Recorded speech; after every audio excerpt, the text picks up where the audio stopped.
وہ اب ہم اگر یہ باتیں یاد کرائیں تو پھر یہ پاکستان کے مفاد شروع کر دیتے. پاکستان کے مفاد پہ بات نہ کرو, پاکستان کے مفاد. اسی لیے انہوں نے کہا نا کہ اب ڈالر جو ہے وہ IMF نے یہ بھی کہا ہے کہ وہ مارکیٹ فورسز ڈیٹرمن کریں گی کہ اس کا کیا فیٹ ہونا چاہیے. تو ٹھیک ہے جی, بہت شکریہ آپ کا مزمل اسلم صاحب, معاشی تحقیقار ہمارے ساتھ موجود تھے. اور اصل بات یہ ہے کہ اب مزید 170 ارب روپے کے ٹیکسز لگیں گے. اچھا, سرکولر ڈیٹ گیس سیکٹر میں زیرو ہوگا, PDL یعنی کہ وہ بڑھائی جائے گی پیٹرول اور ڈیزل پہ. تو لیٹس سی واٹ ہیپنز. اللہ تعالیٰ پاکستان کے لیے اور خاص طور پر پاکستانی عوام کے حالات میں تھوڑی سی بہتری لائے, ورنہ چیزیں بہت مشکل ہیں. اچھا جی, جہاں پر مشکل باتیں, مشکل چیزیں, جہاں پر مشکل حالات ہیں, وہاں پر کچھ اچھی چیزیں بھی ہو رہی ہیں. اچھی خبر یہ بھی ہے کہ لیاری جو کہ فٹ بال کے حوالے سے ایک زرخیز زمین سمجھی جاتی ہے. آپ کو ورلڈ کپ ابھی ریسنٹلی ہوا تھا تو اس دوران آپ نے دیکھا تھا کہ ایسا لگ رہا تھا کہ قطر میں نہیں بلکہ لیاری میں بھی کوئی بڑا ایونٹ ہو رہا ہے. اور وہاں پر جس طرح سے مختلف ٹیم کو سپورٹ کیا گیا, وہاں پر جتنی بڑی تعداد میں لوگ وہاں پر جمع ہو کر فٹ بال میچز اسکرینز پر دیکھتے تھے, دیٹ واز ریمارکیبل. تو اب یہ ہے کہ وہاں سے فٹ بالرز اب تربیت لینے کے لیے برطانیہ جائیں گے. اور برطانیہ کے Swindon town football club کا 3 رکنی وفد, جس میں STFC کے وائس چیئرمین, اس کے علاوہ کوچ ایلیکس پائک اور اسکائی اسپورٹس کے کرس شامل ہیں. ان دونوں کراچی میں ہیں. اور بڑی اچھی بات یہ ہے کہ لیاری کے جو فٹ بالرز کو برطانیہ لے جانے کا مقصد یہ ہے کہ جو ٹیلنٹ ہے اس کو, ظاہر ہے کہ ٹیلنٹ تو ہوتا ہے, را ٹیلنٹ ہوتا ہے, لیکن اس کو نکھارنا ضروری ہوتا ہے. اس کی تربیت اگر نہیں کریں گے تو وہ اس طریقے سے اپنے فل پوٹینشیل کے مطابق آگے نہیں جا سکتا. اور پھر یہ ہے کہ یہ جو موقع پرووائڈ کیا گیا ہے اور اس حوالے سے جو آئیڈیا دیا گیا تھا وہ کمشنر کراچی محمد اقبال بیمن کی جانب سے دیا گیا تھا. اور ابتدائی طور پر ایک جو کوچ ہیں زبیر غلام رسول, کوچنگ کی تربیت حاصل کرنے کے لیے انگلینڈ جائیں گے. تو ہمارے ساتھ اس وقت اسٹوڈیوز میں موجود ہیں 2 شخصیات جن ہم آپ کا تعارف کرائے دیتے ہیں.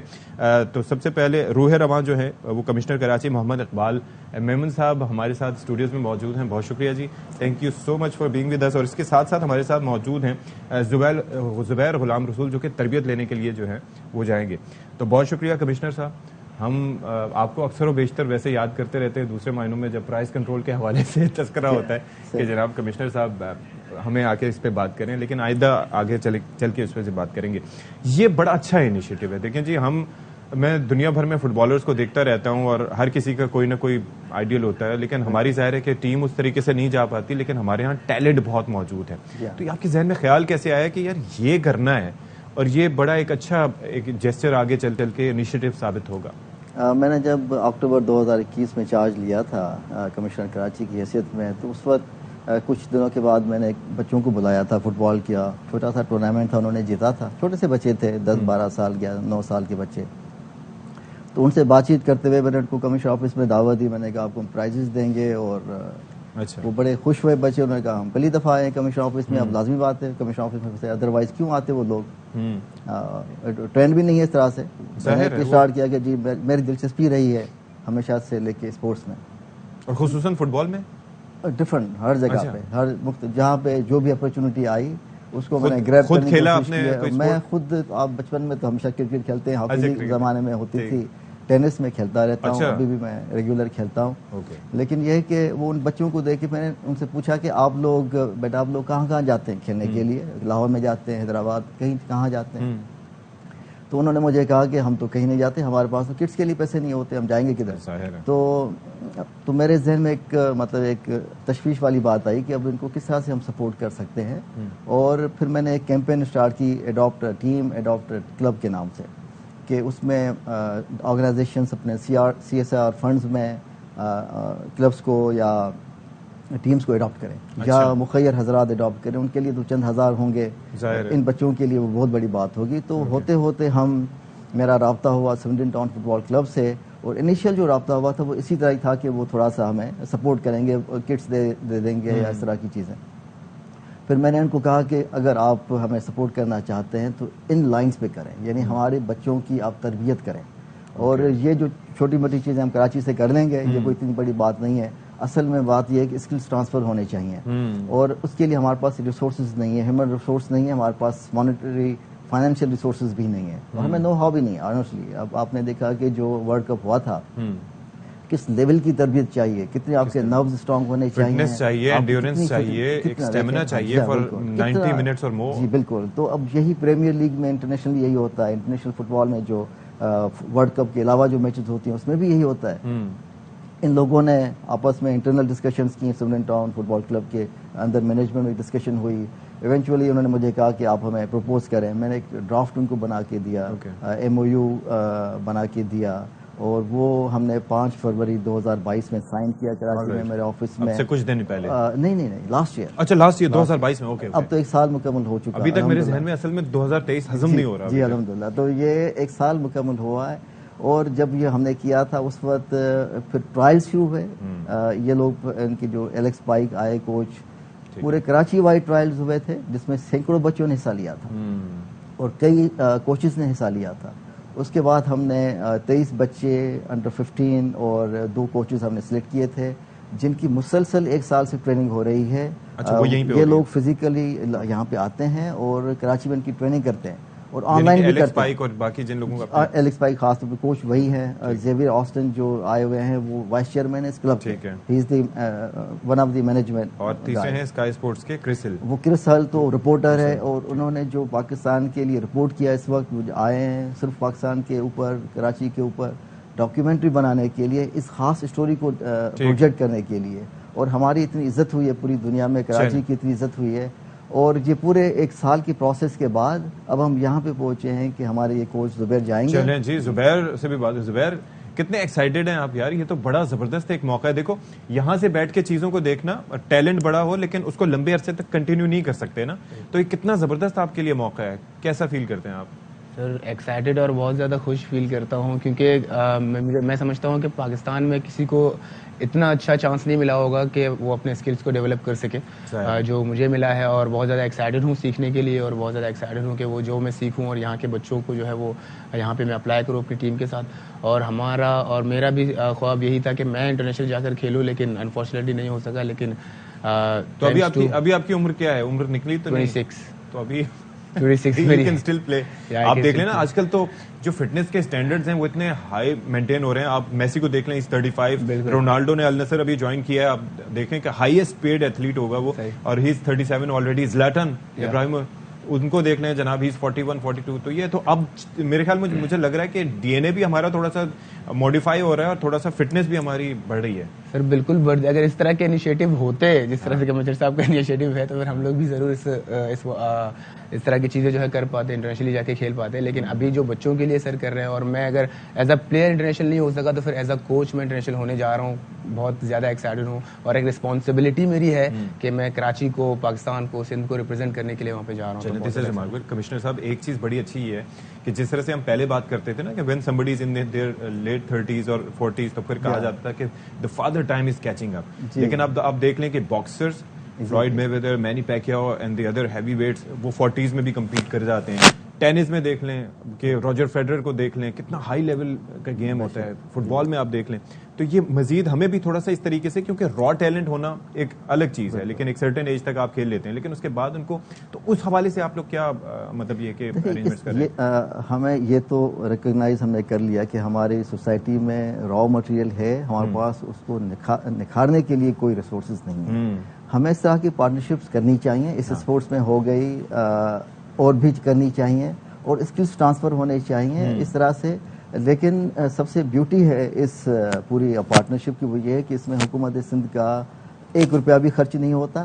ہماری صرف پلاننگ ہے، یہ صرف آپ کا ذہن کام کر رہا ہے. اور فنڈنگ سمرن ٹاؤن فٹ بال کلب کی ہے. They will be spending financial resources اور باقی ساری جو چیزیں ہیں ان کو اپنی اکیڈمی میں رکھیں گے. جو ہمارے بچے جائیں گے وہ they will be going for 2 years.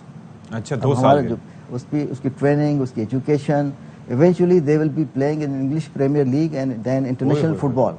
تو آپ دیکھیے کہ ایک بہت بڑا ایک ہم نے جو منزل اپنے لیے رکھی ہے وہ دس اے ویری ایمبیشیس پروجیکٹ. انشاءاللہ I wish we had a good team کہ ہم ریلیٹ کر سکتے کہ چلو ٹھیک ہے پریمیئر لیگ کے لیے کھیلیں، بڑی ٹیمز کے لیے کھیلیں، لیگز کے لیے کھیلیں، لیکن پاکستان کے لیے بھی کوئی ایسا ہوتا کہ ٹیم ہوتی اچھی تو ہمارے ساتھ یا ہوتی ایگزسٹ کرتی تو ہم پراپرلی اس کے ساتھ کھیل پاتے. اچھا یہ جو ٹریننگ ہے اس کے اندر آپ لوگ ظاہر ہے کہ ایک لینگویج بیریئر بھی بڑی چیز ہوتی ہے کہ کوچ جو بات بتا رہا ہے تو اس کو انڈرسٹینڈ کرنا بھی ایک بہت ہی ضروری چیز ہے.